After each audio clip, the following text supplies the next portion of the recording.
Hello, good evening, everyone. Good evening. Who we got in there first before we get started? Hey, Milani, hello.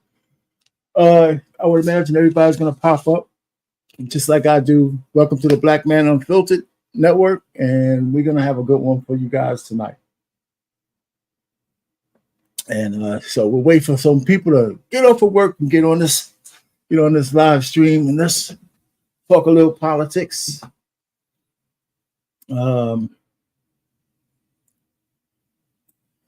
Hopefully I'm seeing we're trying something new here. So I finally graduated, so I have some control over the stream. So I hope I don't mess it up. So I'm sure can everybody hear me okay? Can you hear me okay, Milani? You can hear me? Just put a 1 in the chat.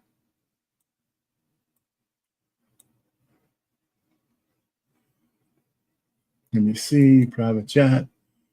Okay, yeah, I see BM. You said I'm good. Okay, great. So let's just go from there. Let's just wait for some folks to come up.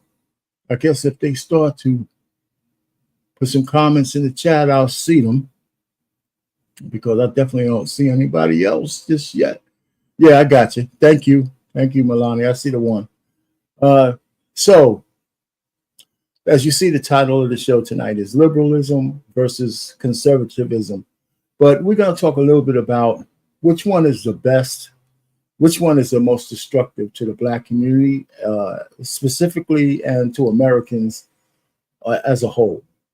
So I think that the conversation needs to be had, and I think if people can open their minds, it might help them with the election coming up in November, and so we can make the right choices and maybe change some things in the United States. So that's the goal. At least that's one of my goals. All right. So who else? Hey, Take Heed. How you doing? Good evening. Good evening. Welcome aboard. And so listen, BMU cut the leash. I'm gonna be able to put up some stuff on my own. So hopefully I don't mess up the whole daggone stream. I'm having a good time tonight. So hey, Curtis, how you doing? Good evening. Good evening. Good evening. Welcome. One of the things I need to let everybody know tonight, I have a lot of videos I want to go through, and I got just a message to the madness. There's a lot of videos, and I want to go through them in succession, so I'm gonna have to try to juggle that and get people to come up and all that stuff at the same time but you got to wait on my cue, because I have a sequence of order I want to go through, and some of the videos are short, but what they do is, instead of me saying some things, I'd rather you hear what I'm thinking from some people that you might trust. Some people who've been out in the political world a little bit longer, and they give you some insights on some of the stuff that's being said today has been said for the last 50 years. All right. So again, so the full title to this show really is, who's more destructive to the Black community, or what ideology is more destructive to the Black community, liberalism or conservatism?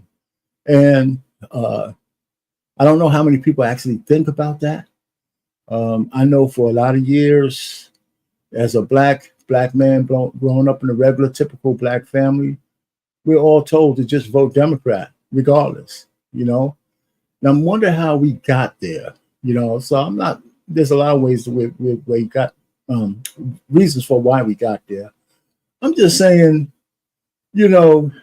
for almost 90-something% of Black people to vote Democrat, you have to start to think, what kind of programming has been done to us to make us, just so beholden to one party? And I don't think people think about that enough.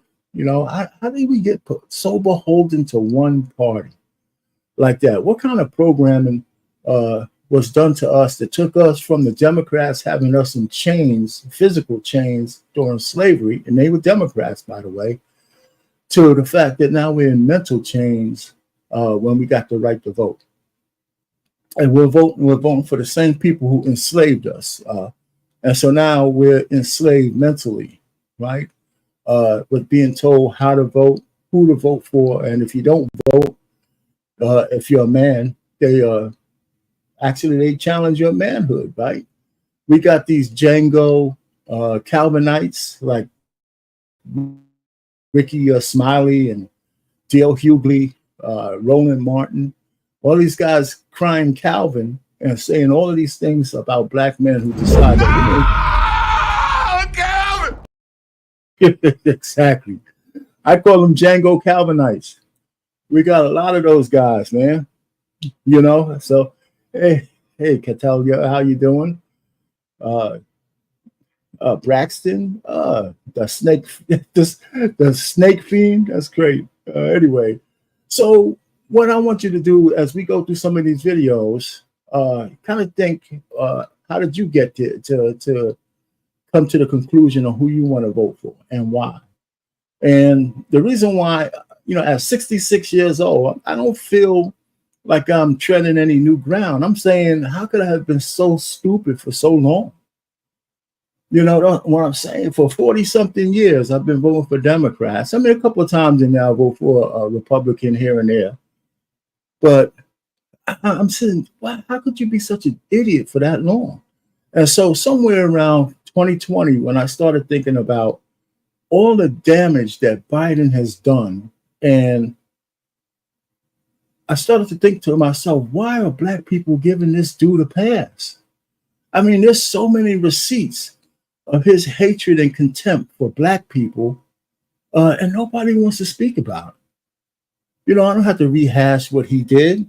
And then, unbridled contempt and hatred for Trump, who as a private citizen came out against the Central Park Five, who, for all he knew, actually admitted to a crime that they didn't commit. But as a private citizen, he didn't have the reach on the black community the way Biden did. Biden made United States law, putting black men in jail in a big, in mass incarceration. Biden and his ilk were behind making crack cocaine a much more lengthy jail time than powdered cocaine.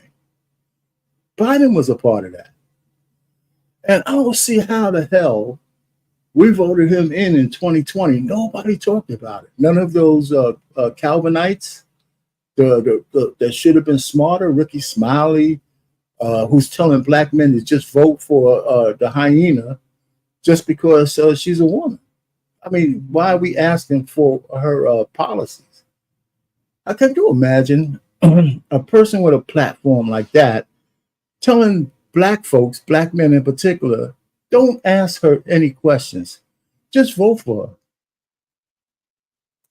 Right? I mean, his every card that he has should be revoked. That's the most idiotic thing I heard in the world.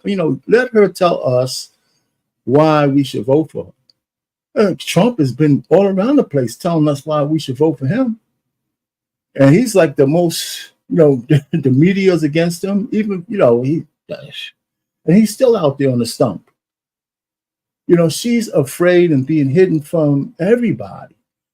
So I'm going to go ahead and first, let's talk about what's the difference between liberalism and conservatism. And I was going to give you a definition, but I got this little video clip that I want to show you. And then I'm going to share it, and you guys can tell me. And I'm experimenting on you because it's the first time I actually have the controls. So let's see how this works. All right. All right. So let me do this. Just bear with me.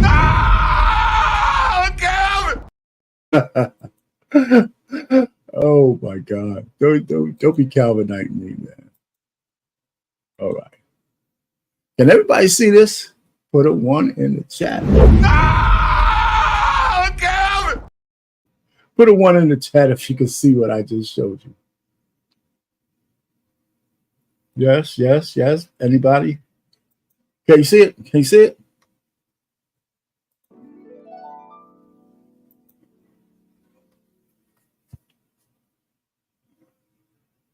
When it comes to the social elements of the state, the two major ideologies that philosophers focus on are conservatism and liberalism. Conservatism is associated with beliefs that a country or state should hold tradition and custom as the most important aspects of their society. Conservatives do not like the idea of social change unless it is absolutely necessary. Conservatism basically favors long standing traditions of culture, religious beliefs, or national. I see. Conservatism carries patriotism for the nation state and believes that our belonging to a nation with a history of beliefs and culture brings us and the people in our nation closer together. Our national identity, our social structures, norms, values have been built up over thousands of years through many generations to shape us and make us who we are, and conservatism believes this should be preserved and protected. Yes, I understand. However, in the last century or so, we've seen radical social changes across the Western world. The whole world, in fact. As human beings, we're a creature that is always changing. We're learning, we're evolving. So, of course, there are going to be social changes because we as people are always changing. Okay, but conservatism isn't against change completely, but rather it believes this change should be a slow or gradual process. It could be referred to as organic change.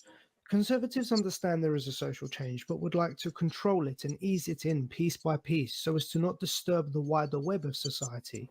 It doesn't believe in radical change or any form of revolutionary change in a society. Well, there has been radical change and revolutionary change in many parts of the world, and a lot of this has been beneficial. Conservatism is concerned with social culture, but there have been many cultures of oppression and subjugation around the world, and conservatives would argue that this still needs to be protected. It is because of this that I favor liberalism. Liberalism is based on the political philosophy centered around the individual. The individual should have as much personal freedom as possible, providing their freedom does not affect anyone else other than the individual. So for liberals, tradition and culture and custom are not important at all, and they see no value in upholding these. It is just down to what the individual wants, how the individual wishes to. All right, so let me just stop that again. I want you folks to listen to what he said about a liberal. I'm gonna go backwards a little bit and listen to what he said about the benefits of liberalism to him, and think about where we are in America and where we are in the West. And Hey, custom do me a favor, Payne. Pause for a second. and more value. Go ahead. Yeah, go to your volume right there on your video. The Oh, volume. yeah, I see it. Turn it up. There you go. Turn it all the way up. There you go. All right, here we go. Okay, let me go back a little bit. Everybody out there, we'll get it together. Not important at all, and they see no value in upholding these. It is just down to what the individual wants, how the individual affect anyone else, providing their freedom does not affect anyone else other than the individual. So for liberals, tradition and culture and custom are not important at all, and they see no value in upholding these. It is just down to what the individual wants, how the individual wishes to act or to dress or to live. It's all about personal freedom and giving each person the most amount of freedom possible. Interesting. In the last century or so, liberalism has really taken over in the Western world and shaped our beliefs of toleration and respect for all human beings, no matter how different they are. Yes, okay, but liberalism does run into its own problems. If too much emphasis is put on personal freedom, nation states may find themselves in a situation where all their citizens are completely different, where there is no national culture or common beliefs. Too much differentiation can break down our sense of community, togetherness, our sense of being one. We are then left with a nation of lots of individuals, but no unity or common beliefs or culture. Yes, I see the argument. All right, so listen, I mean, this is exactly where we are, right? Unbridled, liberalism, just and there's a battle going on between whatever our culture was before and liberalism now, and liberalism is kicking culture's ass, right? I mean, we see that unfettered liberalism is destructive to a society. At least that's from my perspective. And one of the things that I think we miss is that in our country, the only thing that we're really supposedly promised is the right to life, liberty, and the pursuit of happiness. And that was in the Declaration of Independence. And unfortunately, isn't completely written directly into the Bill of Rights. But that's, I guess, widely sort of as the way we live our lives. The issue we have with individualism, and depending on how strong your mafia is that the individual rights or a group's rights, like, the alphabet mafia, they don't just want their own rights. They want to infringe on yours as well. And that's why we get into these battles, right? When Black people wanted freedom in the United States, we just wanted to be able to rent a home, buy a home, get a job, get a loan. We didn't ask people to say, start licking the black skin, color off our skin with their tongues. We didn't ask them to do any of that. We just said, hey, listen, we want the same freedoms that everybody else has. Whereas the alphabet mafia says, not only do we want freedom, we want you to force other people to accept our pronouns, to accept the way we live, to put men in female spaces, to do all kinds of crazy shit that infringes upon somebody else's rights, right? So that's the difference. That's the battle of ideologies that we're in. So, so liberalism in and itself is not completely, everybody has a little bit of liberalism in them in terms of whether it's social liberalism, maybe some fiscal liberalism, some kind of stuff where we want people to have the right to pursue the happiness based on their own potential. But what's being practiced now is completely different than that. And that's what Kamala Harris and the California liberals are talking about. Taking away the rights of parents from knowing what their kids are doing in school. You just sort of, and we're going to get to this, I don't want to get ahead of myself, but the Black folks in the Democratic Assembly in California wouldn't even bring the reparations bill to the floor. But however, they didn't stop the bill to get signed by, I don't know if he signed it yet, but the bill to give illegal aliens, illegal immigrants, up to $150,000 to buy homes, tax-free, on the backs of the taxpayer.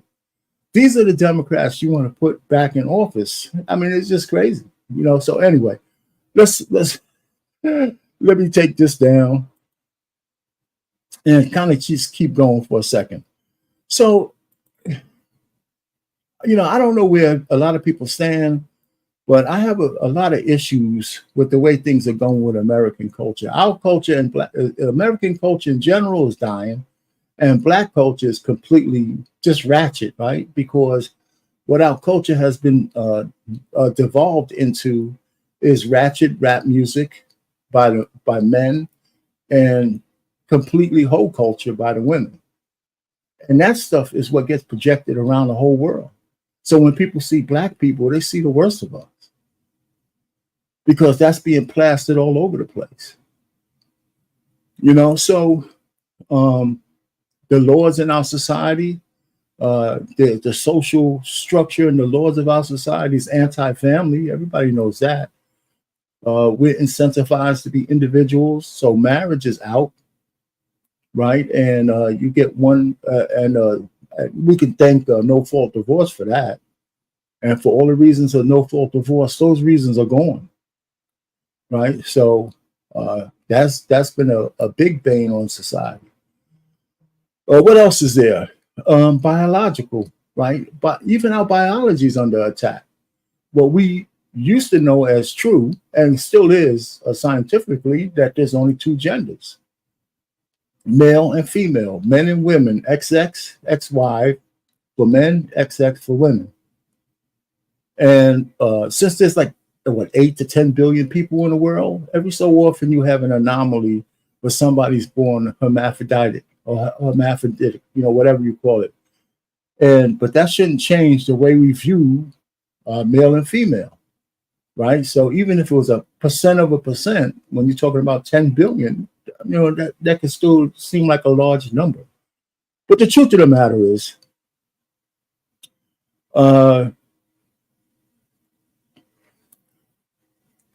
just a question I have to everybody. Have you really thought about how the hell did we as Black people become so beholden to the Democratic Party?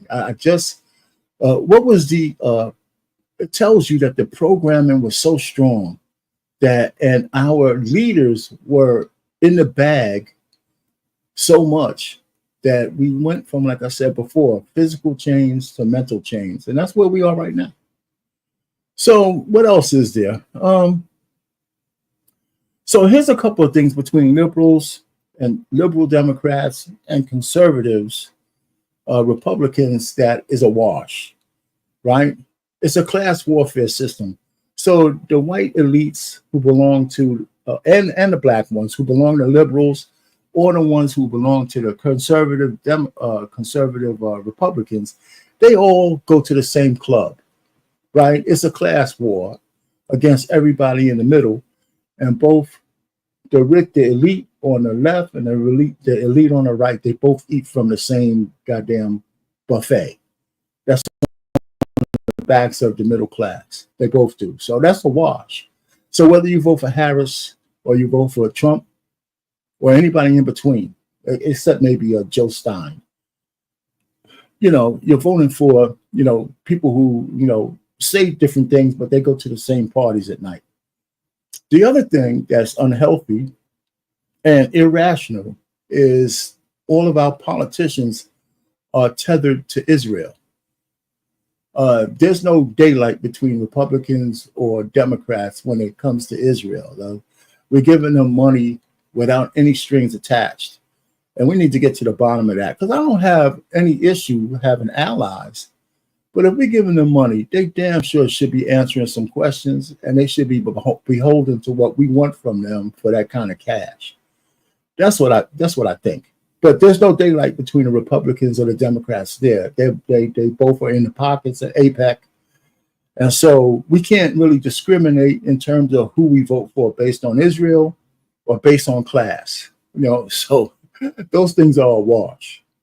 Right. So one of the things I'm thinking, I've thought this before, is about independence. I think we should have an independent party. Not you don't have a two-party system. You can't do that. Well, that's not really true. The only problem is what we need to do as I'm going to say Black men, we could do something really great. And I'm going to say this again. If we really find a way to ensure or to promote the Democrats losing in every swing state where they lose the electoral college and they get kicked out of power, and everybody knows it's us as Black men, I think we'll be making a statement. I really do. I think that kind of statement will be powerful. It'll be really powerful. Hey, good evening, Embrace the Grace. How you doing? Because, I'm just thinking, as Black men, when's the last time we did anything on that magnitude of a scale to say, yeah, it's us and we want social change. We want to be a part of the process, whatever, going forward. And in order for that to happen, we got to break the demonic hold that the Democrats have on our women and a lot of our men. And more men are standing up saying, you know what, we don't care what the Ricky Smileys say. We don't care what the D.L. Hughley say or the Michael Eric Dyson. All of those Django Calvinites. We don't care what Steve Harvey says, and I'm going to get to that too in my next couple of videos, and I'm going to go to that next. We want to stand up and say, you know what, this far and no further. And if we could break the backs of the Democrats and they know it's us and they try to come after us, and we don't have to cower. We don't have to apologize. We said, you know what, we're tired of not getting anything out of our political votes. I know I am, and it took me most of my lifetime to come to that realization. So if I've been an idiot for 40-something years, I'm doing you a favor, because you don't have to do it for 40-something years. If you're in your 20s, you should be voting with an open mind from now on. If you're in your 30s, 40s, 50s, it's not too late. Because if it's not too late for me at 66, it's not too late for you either. So somebody said, who said it might as well be my saying, it's not a bad thing for a revelation to come late as long as it comes. You know, as long as you get a revelation at some point in your life, the Democrats must go down, man. They must go down. They're destroying our country, the fabric of whatever we have left. And if you look at the black communities, and don't take my word for it, do some research. Look at the black communities in every blue state and then every blue city with black mayors, male or female, unfettered immigration, tax dollars, crime. What you know, Eric Adams is under FBI investigation. All his people are being, you know, they're raiding their homes, right? If you look at San Francisco or Oakland, it's almost bankrupt. You know, it's just a mess. California is a mess. Every blue state, every blue city is a damn mess. You know, so anyway, so that's just something to look at. So let's go to the next video. I got another video for you guys. All right, so here goes.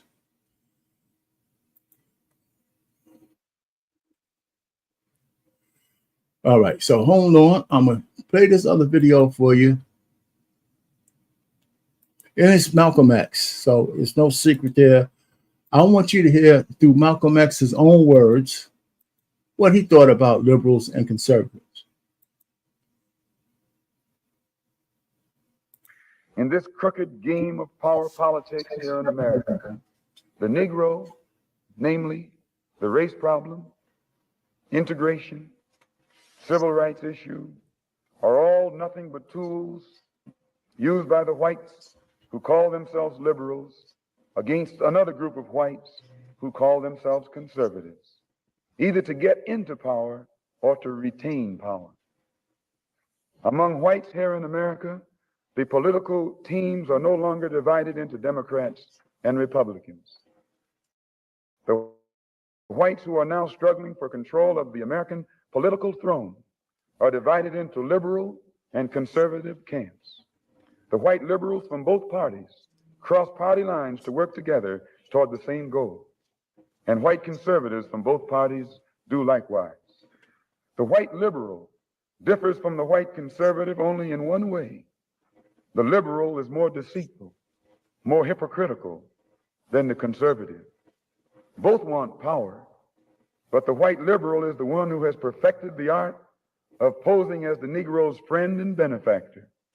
And by winning the friendship and support of the Negro, the white liberal is able to use the Negro as a pawn or a weapon in this political football game that is constantly raging between the white liberals and the white conservatives.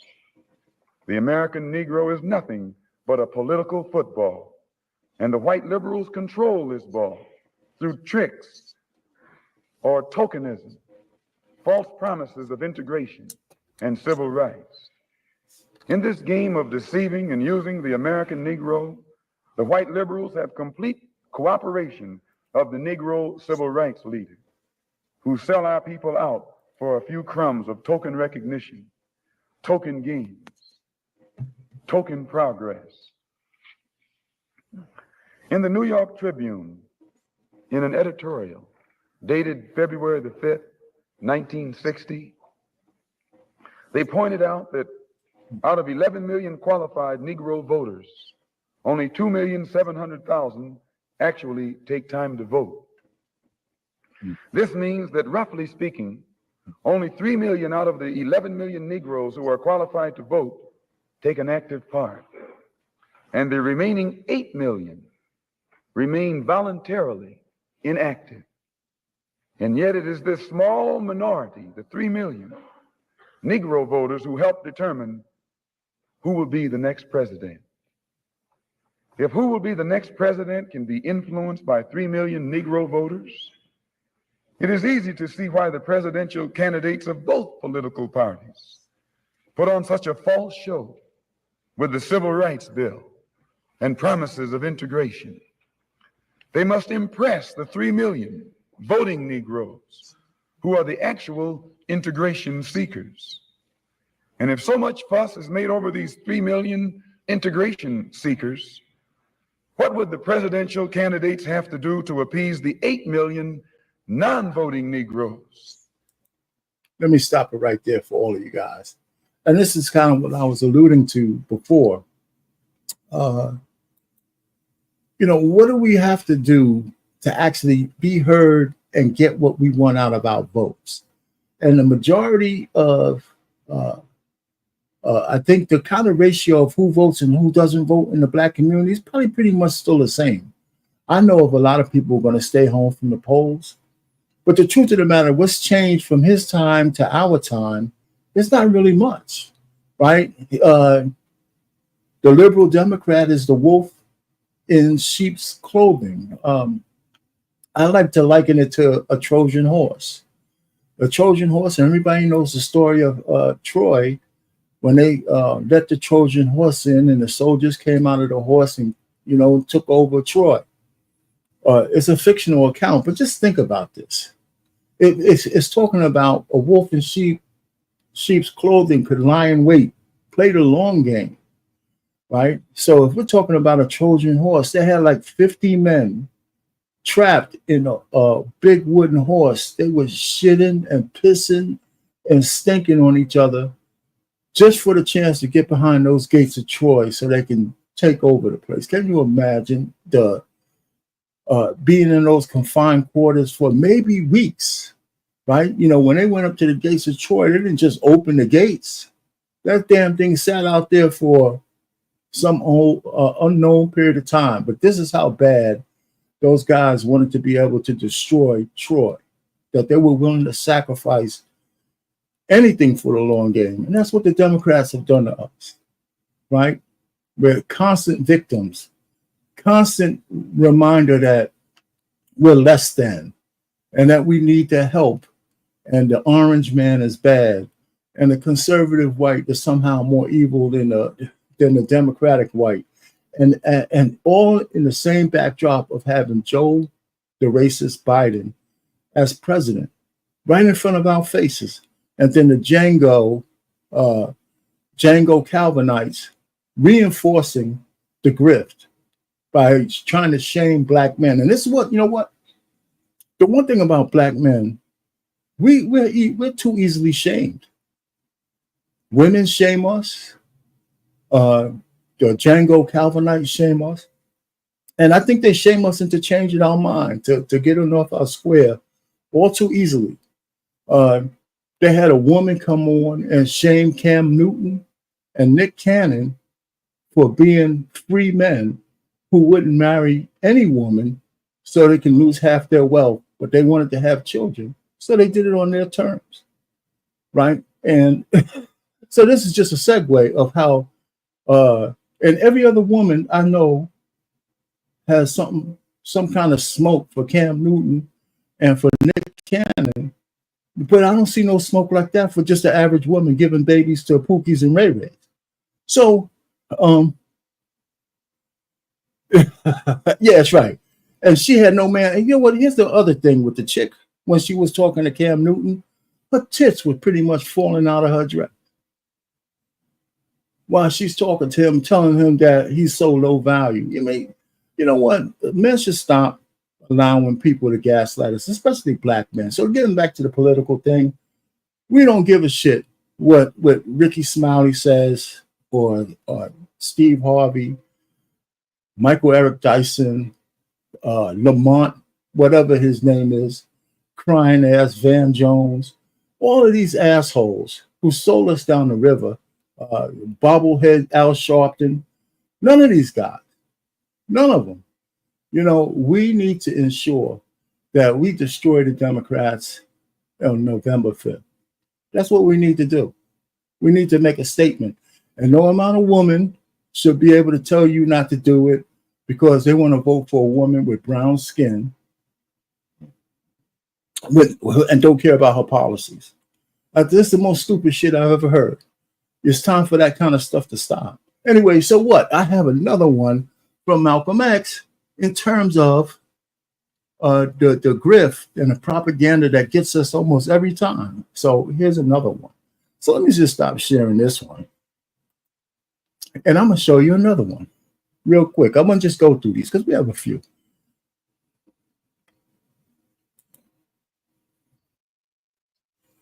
But I stopped it there so we don't have to get ahead of ourselves.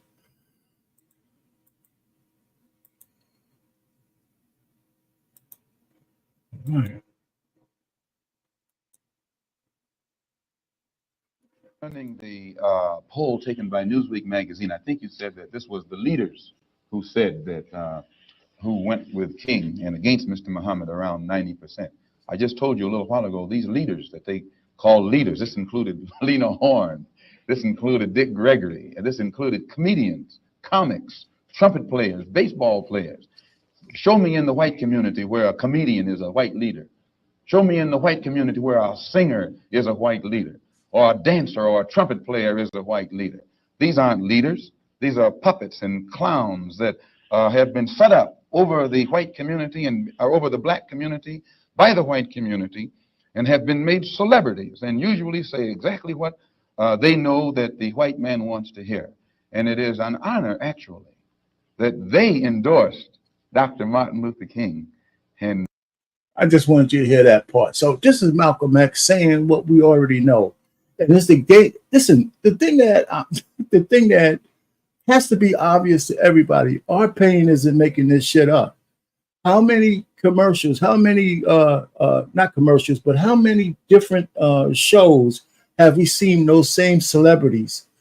Different names, but the same position. Celebrities telling us who to vote for. And why, and not even why, just do it because they're black. I mean, how long are we going to keep that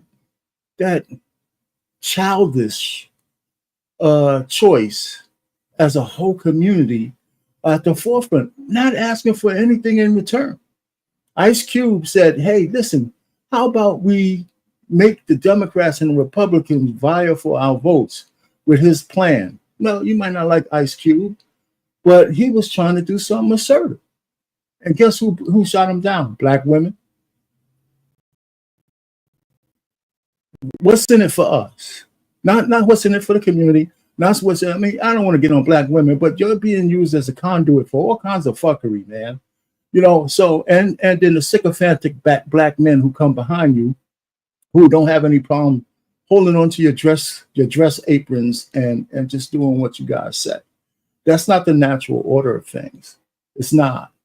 It never will be. And that's why we're in such a chaotic position we're in right now. Because the men ain't standing up and just saying, you know what, kind of shut the fuck up, okay? I'm doing what I want to do because we need to take back what's rightfully ours. That's what we need to do. And we may lose a lot of people by doing that. When I say lose friends, people just divest from you, whatever the hell it might be. But I think we need to move forward as men. I'm not a tough guy, but at least, my eyes have been open. And I've always been my own kind of guy. And I think that's helped me get to where I'm at now because the only thing I can't take back how stupid I was with the Democrats. It's no way I can take that back. There's no way I can take that back. But for a long time, I haven't been afraid of white people because I've had to exist in their world. And that's why I'm trying to say, I don't know why I was so slow in my revelation. I went to where I worked, where I went to school, what I had to do to compete. I was always competing against white people. Always.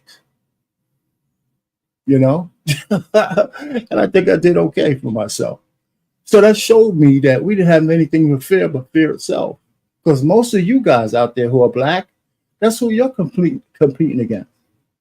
And if you could feed your family and you could send your kids to school and you could buy your house and you're living a decent life, you've competed with white people and won. We don't talk about that enough to each other. And it's not the white people who's our competition, it's ourselves. Really, if you look at it, it's how much what you have on the inside, because it's really not the other guy, it's you. You got a dream, follow it. So what else do we have here? So I don't know if anybody has a question for me, you can just put it in the chat. So here's my thing. Western society is on a I guess a collision course with hell right now because of liberalism. Liberalism somehow, the way it's being practiced in the West, is anti-God. It really is. If you think about it, because it goes against all traditions. And the biggest tradition that it goes against is religion. They don't want any religion in school. We can't even say Merry Christmas anymore. You can't say, you can't do anything without some kind of reprisal that has any religious overtones. I'm not overly religious, but a lot of people squirm when you invoke God's name. So there's a lot of things that liberalism has taken advantage of. Well, the birth control pill was one. The rise of radical feminism was another one.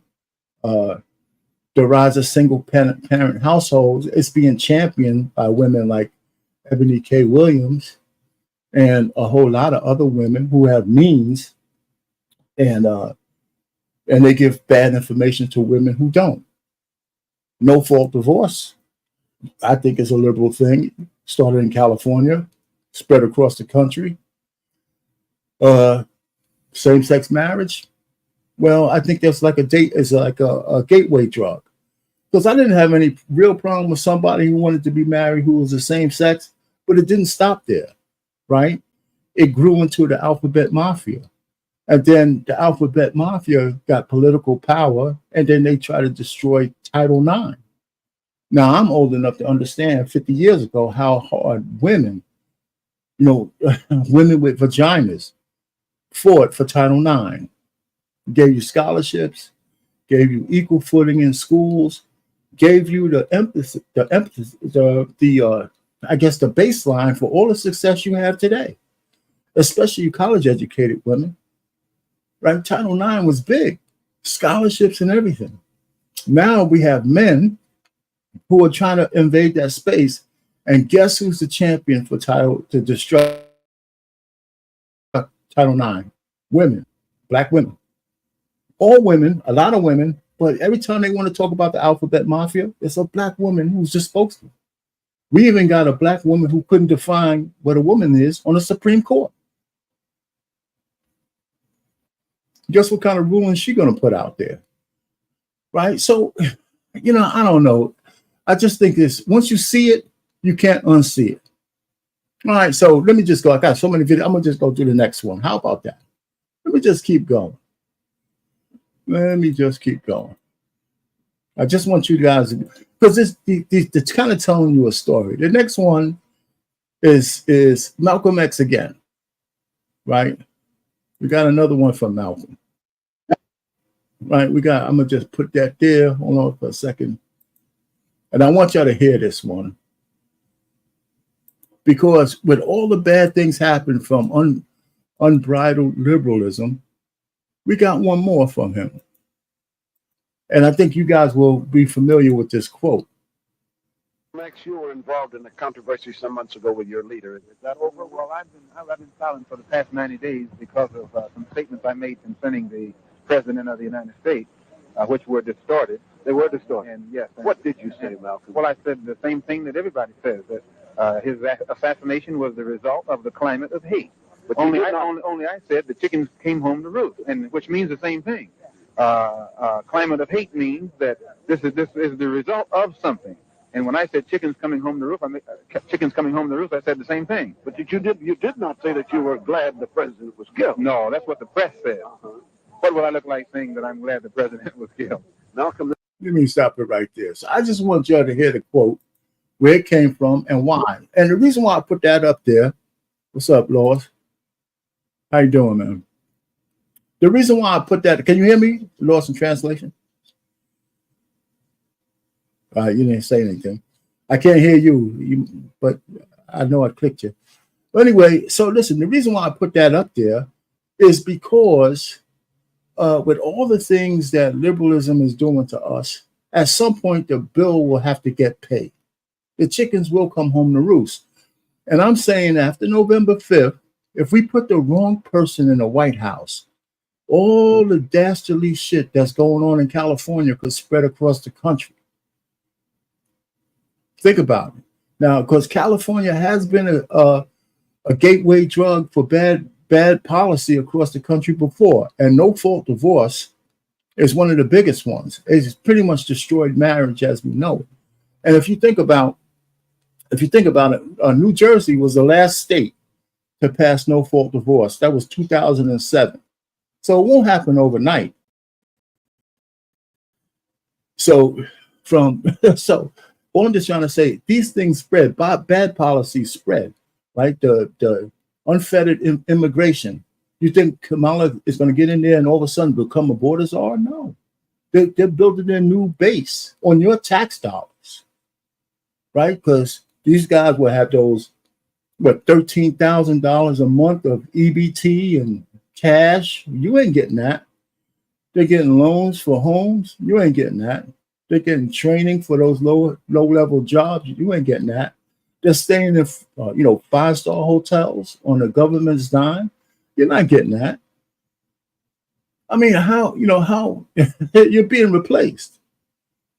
You're just being replaced. And we're sitting down here looking at Ricky Smiley cry into the camera telling us, why do we need to know what she stands for?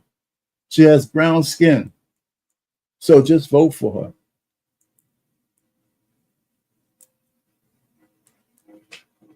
I don't know. I mean, even if you still vote for her with your eyes open, I mean, I can, it doesn't matter whether I live with it or not. At least that's something. You vote for her just based on some idiot like Ricky Smiley saying, just do it because she's a woman or because she has brown skin. I mean, that's too much is at stake. We got wars coming up. We got some bad guys out there to deal with. And you think she could laugh her way out of that? She can't. She can. Can you imagine a 5'4" woman up against Putin and the dude from? I mean, these guys are killers. So anyway, so it's just hey, Miss Bella, everybody, listen. All I'm just trying to say is just think about it. Just think about it. I mean, I got some more for you. I do have some more. So I'm gonna just keep going because I'm trying to go through some of the things that we see every day, but we're not really paying attention to. And for example, as far as men out there, we already know, but we need to have it solidified. There's an absolute war on men. First of all, white men, there's been a war on them. Disney will tell you everything you know about the war on white men. But there's a war on black men too, right? That's what those Django whites are trying to tell us. We have a guy like Steve Harvey telling us, the kind of bullshit he's talking about with his horrible marriage advice, and now his horrible advice for who to vote for. We have Bobblehead Sharpton, who at one point I thought was okay until he completely sold out. And but anyway, I'm gonna just show you this next one. The next video I'm gonna show you, and we're just gonna step through these things, is my man Anton Daniels and the war on men. It's a short little clip. It's not that long, so let's just see what he has to say.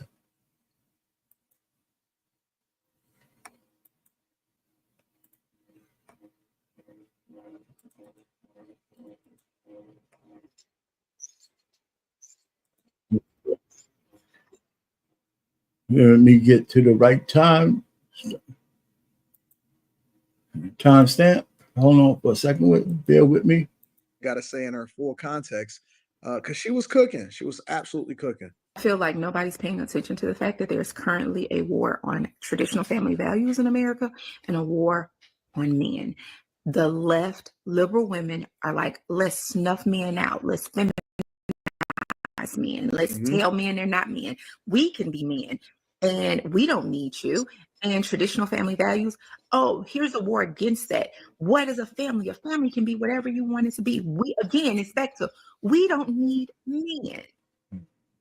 That's why when you look at the culture on the left, you have more violence, you have more crime, you don't have men in the homes. Facts. You have lower rates of marriage. Those values are not important to them, and they are literally purposely seeping them and infusing them into America, into the American value system. All you gotta do is turn the TV on and you can see it. Trust me, it's a war on men and a war on family. By the way, this isn't a new war. This war started in the 70s. It's just that now we can see all the work that's been done. And unless we do something now, everything we know as far as family will be no more. And that's a fact. And she's 100% right. And it was one of the reasons, again, and you guys have heard me say this 1,000 times, where I contemplated not even having a child in the first place. Because it's almost like, why would I bring a child into this evil world? You know what I'm saying? And it's going so bad. And we have no values to where, you know, men can become girls and we supposed to force ourselves to identify with them against our regular natural instincts to just say, oh no, wait a minute, a biological male is a male and a biological female is a female. But now we playing God and we've completely changed the terms of what is and what isn't. Now it's what you identify as. You can be anything you want to be. Guys are playing a women's sports. And again, I'm reluctant to fight the good fight because I almost think that it needs to be a reset because the culture is so trash. And I've always said that the culture is trash. People pushed against it because they wanted me to play PC and identity politics and get on code and all of that. And I'm not. The only code that I'm on is the code that goes along with what my values say. And so, again, let me stop it right there for you. All right. So I'm going to go over to Anton. I forgot. I haven't mentioned Roland Martin. He's at the top of the list, too. He's a clown. You know, so hold on for a second. Let me just check a couple of things out. Okay. All right. So I'm having some. I'm trying to learn as I go with some of these things, but it's cool. I guess I could. Because this is about modern masculinity. Yes. Yeah. And in the Democratic Party, the coach that is saying that it's important for him as the football coach to be the faculty, partner for the LGBTQ Gay club, Straight Alliance. The Gay Straight Alliance. And he's like, that's something important for me to do because if a coach is doing it, it's going to have just a little more salience, right? And it's going to help kids not get bullied. I mean, what's really been fascinating is to watch the men of the Democratic Party model a kind of masculinity that is simply 21st century masculinity. Masculinity. How about that? That is a setup. That'll lead in. We got Senator Cory Booker. Oh man, let me stop that. Listen, I'm sorry. I just wanted to take, you know what? But again, there's a couple of clips on that too. I don't know if you put that up there yourself, BMU, but those are the same kind of clips that I have as well. They had a clip of Waltz and his son crying like a baby. And they talking about that's the new kind of masculinity and all, So now, not only are they trying to take they're trying to define what a man is through this one, be ashamed of being a masculine man and be more feminine so, they can control you better, right? That's one of the, again, I keep coming back to Cam and Nick Cannon. The reason why women hate them, because they can't control them. They can't control them, right? And one of the biggest things that makes me mad is they try to minimize the fact that these guys are using their money as an extension of their support for their families. It might be multiple women, Isaiah 4, chapter 1, but the fact is they're trying to minimize their money, but if a man is broke, they maximize the fact that he's broke. We got to stop letting people gaslight us or not. Make up your mind. Does money matter or not? If it matters and I got it, I can take care of my kids in multiple areas with multiple women, as long as those women ain't thing. One of the things about men being in the home is that's a new phenomenon. Because the way men had to work before, they would be going for months sometimes just to bring home money for their family, and the wives held down the fort while they were out there. They weren't these pampered ass chicks thinking a man needs to be around every day so they can put their hands on him, right? The CDC says involved father is just as good as a single mother.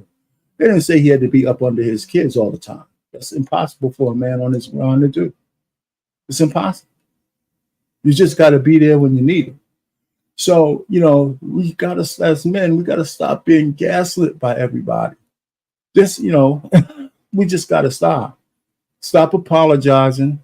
Stop being gaslit. If I was a multimillionaire and I was that kind of guy, I would have as many women as I feel like it, and everybody else can kiss my ass, as long as I'm taking care of my children. But I don't want to go down that thing. But it's still, women in general want to control men, but the Democratic Party doesn't only want to control us; they want to deball us. They want to take our balls off. We can't live like that. We just can't. So that's just my philosophy. You guys out there, y'all can feel the way y'all want to feel. So there's a couple other things. I'm just keeping going. California, we know what the laws are there. We saw what they did with the reparations. Right here on the Black Man Unfiltered Network, we talked about reparations. I'm not necessarily for them, but the Black Assembly in California spit in the face of all the Black people, thinking they would at least get a commission on reparations signed by the governor. And they didn't do that. In that same assembly, they passed up to $150,000 per illegal alien to be able to buy homes. This is your Democratic Party. They have a super majority in California. So even the Republicans can't stop anything they're doing. Right? Nobody's talking about the 2 buildings that they built for the homeless at $600,000 an apartment. Your tax dollars. I mean, maybe the Republicans ain't no better, but at least I don't know what they spend their money on, but it's not just giving it away like that. And if you believe in the definitions of conservatism, they have some type of reverence for order as opposed to chaos and anything goes. So we got to pick our poison. The devil we know, or the wolf in sheep's clothing. This is what's that? I have another one for you. Okay, I do. We're gonna go through a lot of these.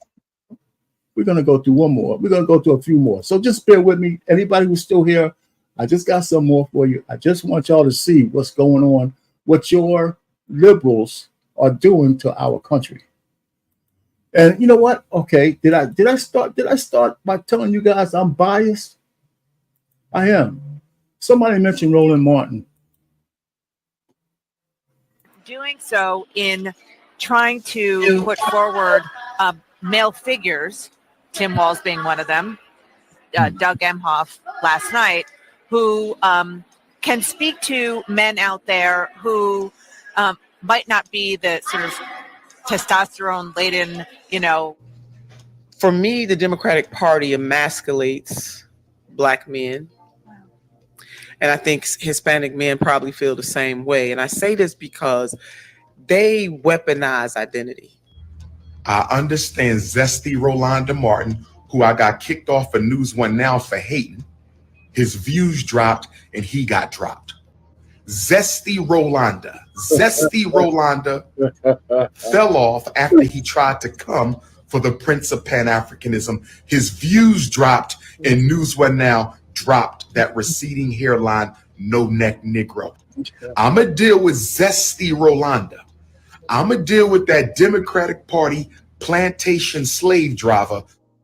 Dr. Umar was calling Roland Zesty a long time ago. Well, it looks like that's been confirmed.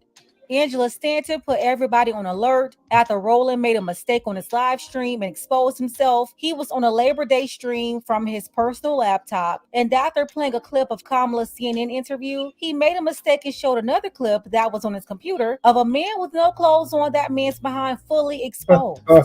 Angela Stanton recorded that clip before Roland was able to edit it out, and she wrote this right here. She said, Democrat Roland Martin forgot to edit this clip. We were all forced to watch his love and admiration for Black male behinds as they casually scrolled across the screen.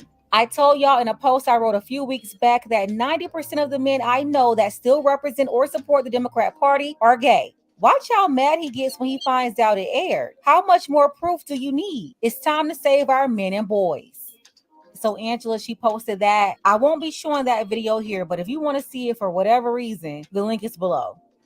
Now, it definitely wasn't lost on me that almost all of the Black Democrat defense team, if they're male, they come off very feminine. They talk like females, their mindset is like a female, and that's who the Democrats keep pushing in front of us to tell us what to do. These feminine men like Roland Martin, Bakari Sellout, Van Jones, Don Lemon, Ricky Smiley, D.L. Hughley, and any other Black man they prop up to supposedly represent the Black community or be the pretend leader. He's either flaming hot like Billy Porter or undercover flaming like Andrew Gillum. It's always one or the other.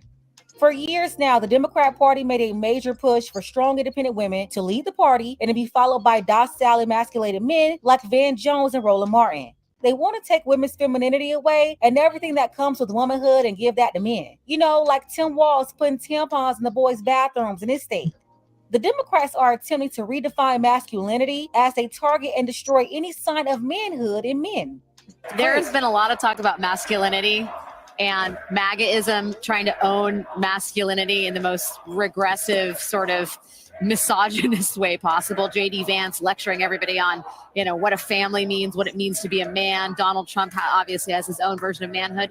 To see Tim Walz out there as a man who is just joyfully embracing his role as the potential vice president to the nation's first female president is an extraordinary thing. But also to see his son weeping for his father in a deeply tender and emotional way.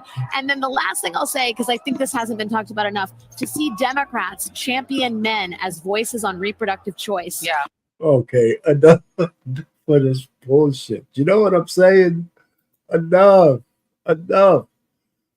Hey, fellas, how can we? I can't take it anymore. I mean, how can we really take it, man?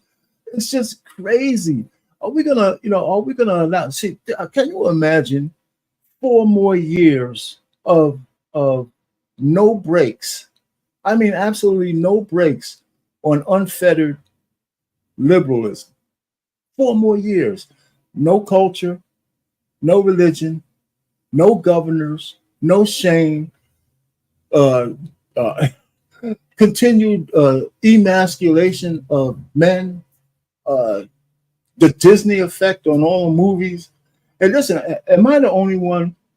I watch a lot of movies. When's the last time you saw a movie with a Black man who was straight, a man who actually had a woman that he loved and took care of, as opposed to being either a deadbeat dad, a brokey, or,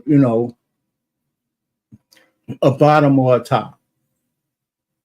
You know what I'm saying? I mean, once you see it, you can't see it. It's like, just like the Matrix. Once you get unplugged, your bliss is gone, right? So, I don't know. So this is one of those kind of streams. I just wanted to flood you with some of the stuff that I see. I got another one, right? And I said this on one of my rants before about women and how disappointed I am in the women in the West. And I say women, of course, it's not all of y'all, but it's certainly not enough to stop what's going on. All right, so go ahead. Now, all I do is work to protect the sex-based rights of women and girls. Wow. So obviously, I mean, really, there's no one better to have this conversation with. You've seen, obviously, far longer than I have. I'm new to understanding the controversy that has seemingly consumed our country, really globally. But you've been seeing this for a long time. Even now, I saw recently where you wrote a letter, an open letter to Vice President Kamala Harris specifically. And so will you talk a little bit about this letter, what you included in this letter? Because again, I think it's something that people want to hear. Yeah, so it was maybe just over a week ago or so.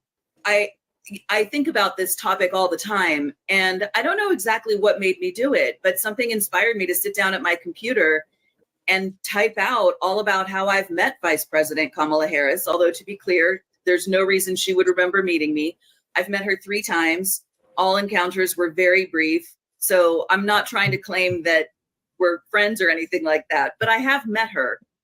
And I thought, all right, look, I wrote the book, The Reckoning, How the Democrats and the Left Betrayed Women and Girls, and that was published in November. And that was 2 years after I published my first book, The Abolition of Sex, How the Transgender Agenda Harms Women and Girls. And November of 2023 was obviously also 1 year before the November presidential elections this year.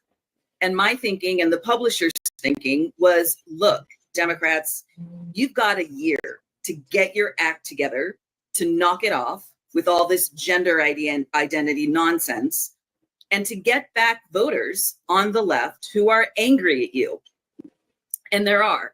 A lot of your viewers might not be aware. There are countless rank and file Democrats, and importantly, former Democrats, who are sick to the teeth of what Democratic Party leadership is doing here. The mainstream legacy media outlets will not let you know that. They don't want Americans across the political spectrum to know that there are countless rank and file Democrats who are furious at Democratic Party leadership. So I published that book last November to say, listen, Democrats, get it together, knock it off, and get back your voters, specifically female voters, but men too. There are plenty of Democrat men who are angry at the Democrats as well, including my partner who's here right now. And that hasn't happened, right? We haven't seen it. In fact, they're just digging their heels in. We know that in April of this year, the Department of Education finalized rules under Title IX that do completely redefine sex to include so-called gender identity. So the Democrats have just doubled down. They haven't heeded the warning. So this day, about a week ago, I just thought, all right, Kamala, let's give it one last shot. And so I sat down and wrote that letter, and it explains how the Democrats are getting this so disastrously wrong. And I'm particularly irritated because, as I say in the letter, I worked very closely with the vice president's sister, Maya Harris, in Hillary Clinton's 2016 presidential campaign. We were in almost daily contact. I have her personal contact information. And in May of 2019, I sent her a very long email explaining how the whole concept of gender identity throws women and girls under the bus. I also explained that it's horribly homophobic and why all the lesbians I know are very angry about it. And I didn't get a response from her, and I was not surprised, but I asked her to share the information with her sister, the vice president. I have no way of knowing whether she did that or not. But if she did, it's quite clear that the vice president knows exactly what's going on. So there are a lot of people I see frequently on Twitter X who say, oh, Joe Biden and Kamala Harris are just confused. They're being advised by the wrong people. No, they know. And I know they know. And my book, The Reckoning, sets out all the reasons. I know they know. And so my letter to Vice President Harris is really a last-ditch effort to say, look, do the right thing, stand up at the DNC this month in a week or so, or a couple days maybe, and say that a woman is an adult human female. There you go. Listen, again, we just need more voices to come out and just say what's right, right? So there's more, and I got a couple of things that have to do with the illegal immigrants. I think you guys know enough about that already. And of course, the reparations bill we talked about, we talked about a little bit of that already in California. I mentioned that, so we can skip that. But let's just go to censorship. And we don't have to play this video either. I'm gonna just want to talk about Mark Zuckerberg and his confession that the Democratic Party went to social media in 2019 and 2020 to censor any I guess contrasting views on a whole myriad of issues. And I'm not even going to mention the most important one that was going on in 2020. And then we're finding out a lot of truths today that were true back then, but were unable to be heard. Especially one big one was the Hunter Biden laptop and how incriminating that was. And they kept that from being talked about before the election. And it might have turned the election if people would have found out that this guy was dealing behind the back illegally. The president candidate's son. And it would have been no way that Joe Biden would have been able to distance himself from that laptop, because his son was using his name to get into those doors. So I'm telling you, the grift is there, the programming is there, and all those kind of things. So I just want you to hear, I guess, clip 11. I guess BMU, if you're there, we can just go to clip 11 real quick, and I can do it if you don't want to do it. I can get it there. Get my practice in. Oh, you doing it? Yeah, he's done with the Democrats, guys. Yep, he is officially done. That's crazy. He made an apology. Not that one. Man, we knew it. Now, I was going to just go to clip 11 with Kathy Newell.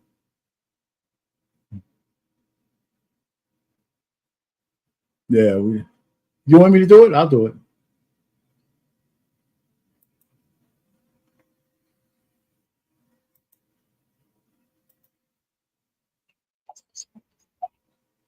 All right, let's see where. Let me just keep. I'm a little slower, but that's all right. So, folks out there, you see where I'm going with this, right? Let me see, Kathy. When he was in the White House, he let me do my job. He let me be governor, make the best decisions for South Dakota. I've done nothing since Joe Biden has been in the White House except be on defense, trying to protect our freedoms and our liberties. So there's consequences to leadership, and it matters who's in the White House. And we need President Trump back there as soon as possible. Well, the Duffy family went to South down, raising their taxes, increasing their costs so that they can no longer cash flow and provide for their families. So listen, this is a completely different Tim Walz than what we served with, Sean. When I served with him in Congress, he cared about people having their Second Amendment rights. He cared about giving people flexibility and freedom. We sponsored legislation together. He was from a more conservative district of Minnesota, but he completely changed when he became governor.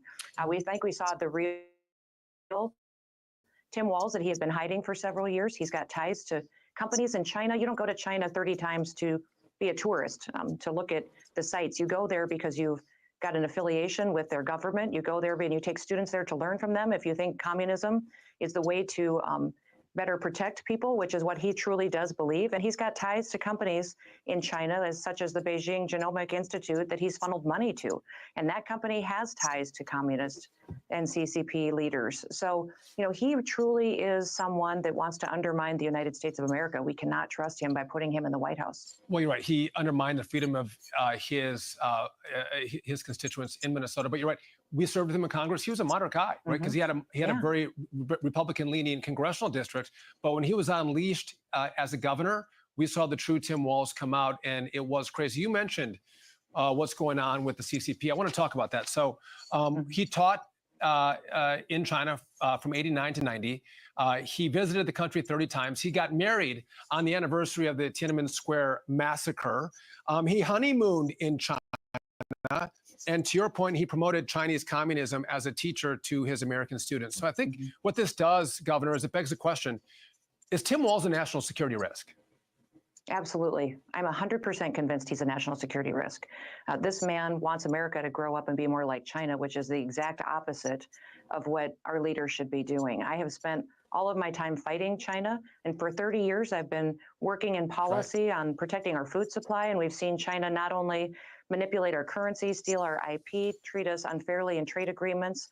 They've also spied on us. They've come in and they're taking and buying our land. I have banned them purchasing land and doing state contracts in South Dakota. The rest of the country needs to realize and wake up that we do not want a leader like Tim Walz and Kamala Harris in the White House because of how they would undermine our national security. It's a big. Let me just stop it there. Listen, to be fair, she's a political opponent of Walz. But so you got to make up your own mind whether you feel kosher with a guy who has those kind of close ties to one of our enemies. You know what I'm saying? So I have to be fair, though, but I kind of hear where she's coming from.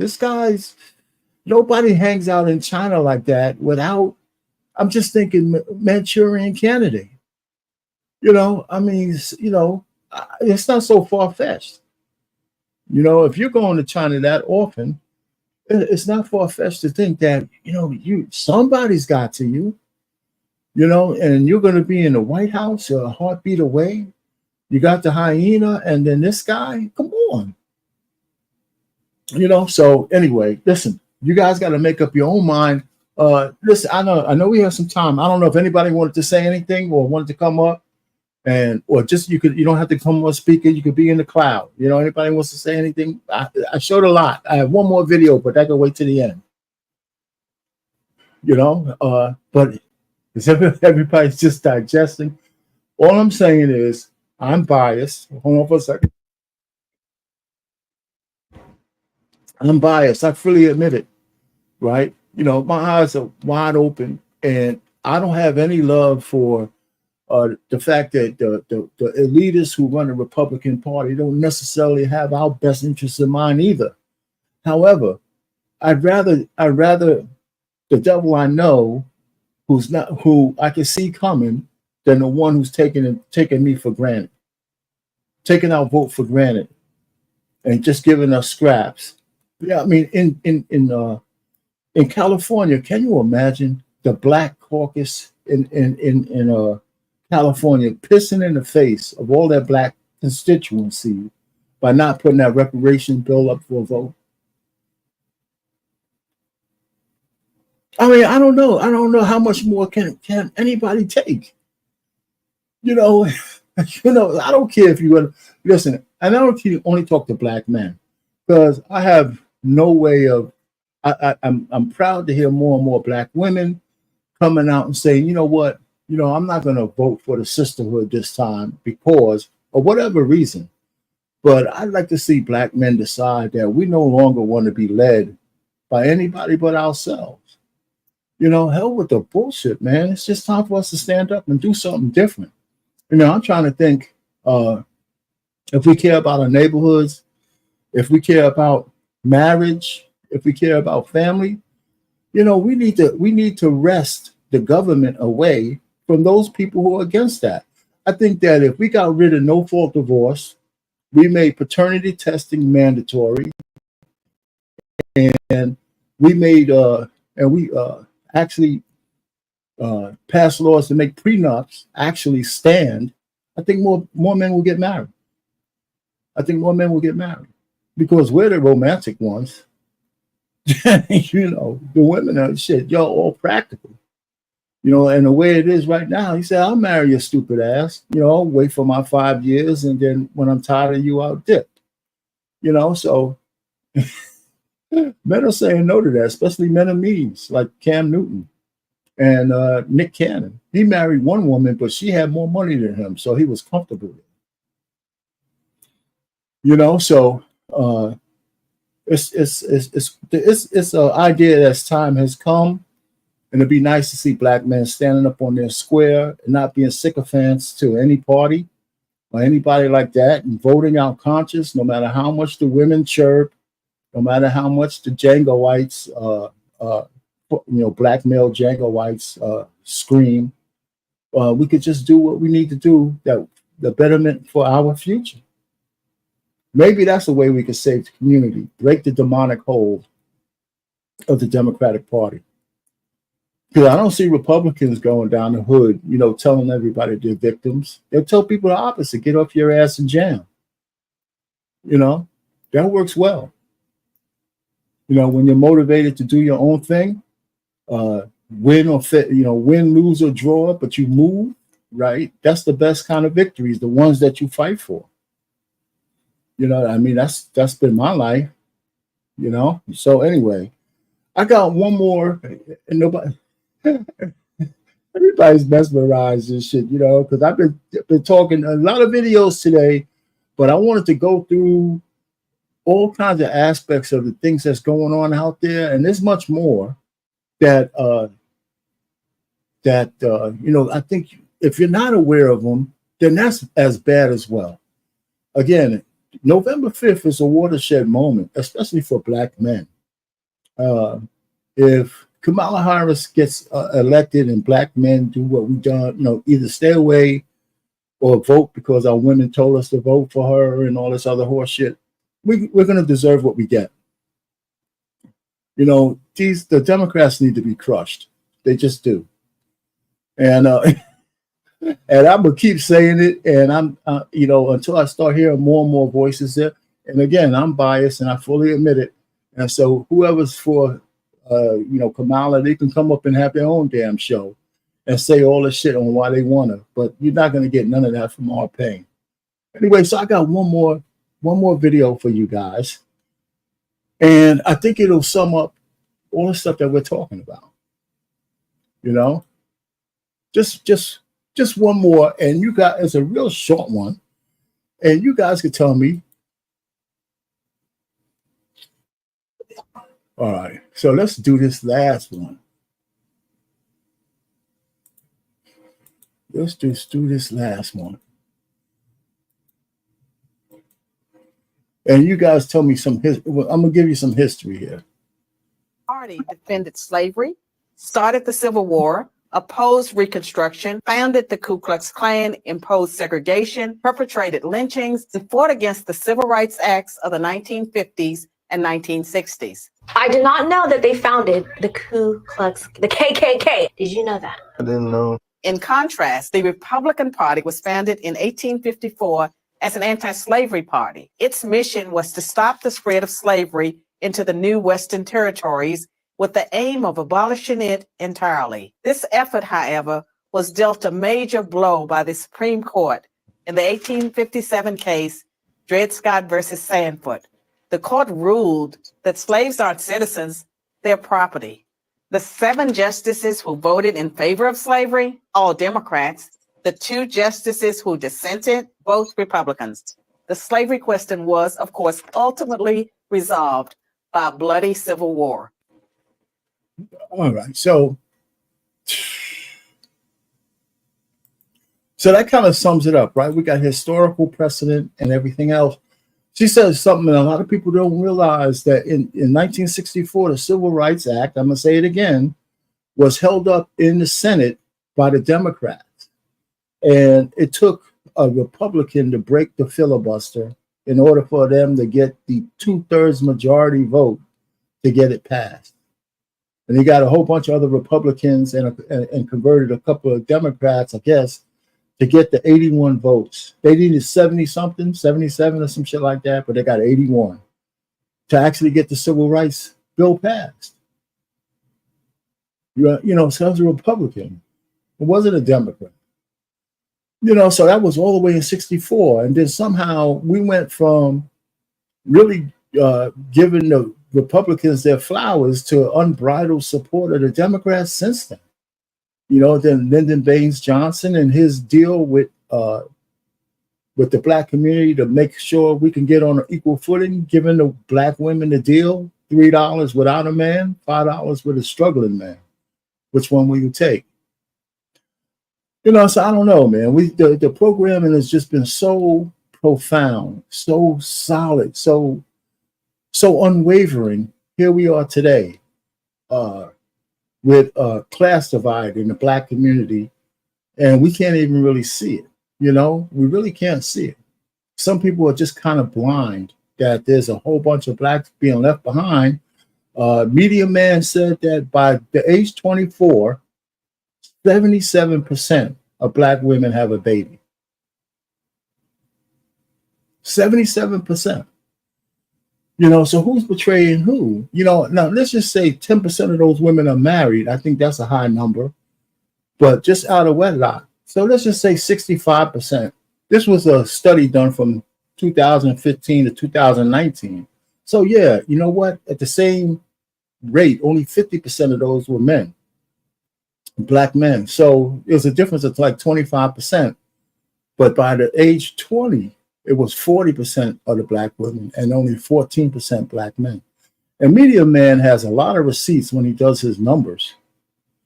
So, so extrapolate that up to 2024. Maybe those numbers are a little better, but they're not much. So if I'm a man with no kids and I'm 28 years old and I'm looking for a Black woman, I got really slim pickings if I want to start my own legacy. So it's not good. I don't want to blame that on women, but that means that's a part of the destruction that the Democrats are doing to us. because it is the liberals who champion single motherhood. You know what I'm saying? It's, you know, for you know what, and it's probably the liberals who also will, you know, I would say give Cam Newton and Nick Cannon a pass, but it doesn't seem true because those same women who are castigating them, a lot of those women are liberals.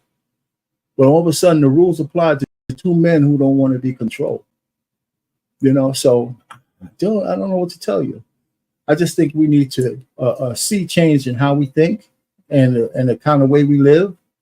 And I think that either independence or conservatism is where we need to go, because liberalism is not working for us. It's destroying us. The whole fabric of our community is almost destroyed. Some people say it's too late, you know, so you guys figure that shit out for yourselves. But, you know, for me, the die is cast, and I cannot unsee what I've seen, you know. So that's all I have. You know, anybody have any questions? Or, you know, is everybody like, oh my God, you know, I've been videoed to death. You know, so anybody just want to say a peep? But I see you, boss man. I see you out there. How you doing? So with the last video, all I can say is, oh, who's this? Let me see something. Thanks, Slick, man. I don't know. It's just a rant, man. I had to get it off my chest. I've been talking about this thing for all year, man. So I just thought I want to do this. This particular video, I mean, this particular stream. I had a lot of videos, but I hope it conveyed a message that, you know, some of the things that we're doing, we're seeing today, was true back in Malcolm X's day, and it was more like he was a prophet, because they're still using the same game plan to trick us, right? Celebrities, rappers, talk show hosts, singers, you know, stand in line and you know what, and just do what we say. You know, so anyway, with that, we're gonna cut this stream short and just maybe do this on a replay, show it to a friend, share it with somebody and say, hey man, it was just big fat black guy just going off on the Democrats, you know, and that's fine with me. I don't care. You know, as long as the message gets out, and whether people agree with me or not, a little bit of research could say I'm not really that far off. I'm not. I just know I'm not. You know, so I'm willing to say what it takes. In my own family, I go back and forth with the people in my family as well. But I'm not backing down on this one. You know, this one, we need to do something. And if we lose in November, we still have to survive. You know, if Kamala Harris gets her ass in there by some miracle, and let me leave you with this. Everybody's saying that these races are really close. That's not what's being shown on the street. Remember, the media outlets who are saying the polls are real close, they're all in the Harris camp, right? She went from being a pariah to being a star because the media said so. You know what I'm saying? So I wouldn't believe them, but nobody can let up, because you never know what's going to happen in November. It's going to be interesting. And next Monday, before I leave, I'm thinking about doing a show on the case for Cam Newton and Nick Cannon, because I'm tired of seeing women just beat the shit out of these guys, and they're a product of what women want. They're a product of what women want. Maybe I'll start with Isaiah chapter 4, verse 1, and use that as my caption, right? Because women keep talking about they don't want the dusties and broke men. So here's a rich man saying, you know what? I want children, but I'm not going to trust my fortune and all those shit I work for by getting married. So a woman could decide she just walk out on me because she, you know what? I'm fully vested. You know, so, and then all of a sudden, hey, you know, these guys are not involved. Who said they're not involved with their kids? Who said that? It's not true. Well, they're not in the home. Well, you know what? A lot of working men are not in the home, but they're involved with their kids. I was involved with my kids, but I had to travel for like 10 years in a row for this project I was on, keeping the world safe for democracy. So I don't want to hear that. My kids love me. They're grown now. So anyway, so there's a lot of horseshit being said about those two gentlemen. And I wish they would have told that lady to shut the hell up. You're 41 years old, no kid, and you're going to say you couldn't find a man who was suitable for you in all that time? This is bullshit. This is absolute bullshit. You know, you maybe just unmarriageable. Anyway, that's for the next stream. But I'm saying that, but I'm thinking ahead on what I might like to say, and I'd like to argue with a whole bunch of ladies on that one, if anybody want to come up and say. But kudos to the men. Stand up, stop apologizing for who you are and what you do, and we need more black men to start doing that. Stop bowing our heads to all the bullshit that's out there about us, and because I think we make some of the best husbands. We don't leave. In my family, we have a reputation. If you marry a Payne man, you got a man for life. We don't leave, and the wives have always been better for it. We had a whole bunch of till death do us part marriages in my family, both men and women. Anyway, with that, I am going to sign off. Listen, I really appreciate the chat for listening to me drone on for like an hour and a half. You know. It needed to be said, okay? You know, if something needed to be said, and I had to say it. You know, I appreciate you, Black Man Unfiltered, for giving me this platform. And thanks for everybody listening. And I guess Grace, you're on next. Mayhem Monday.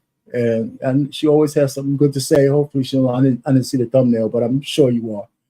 Anyway, good night, everybody. Peace out.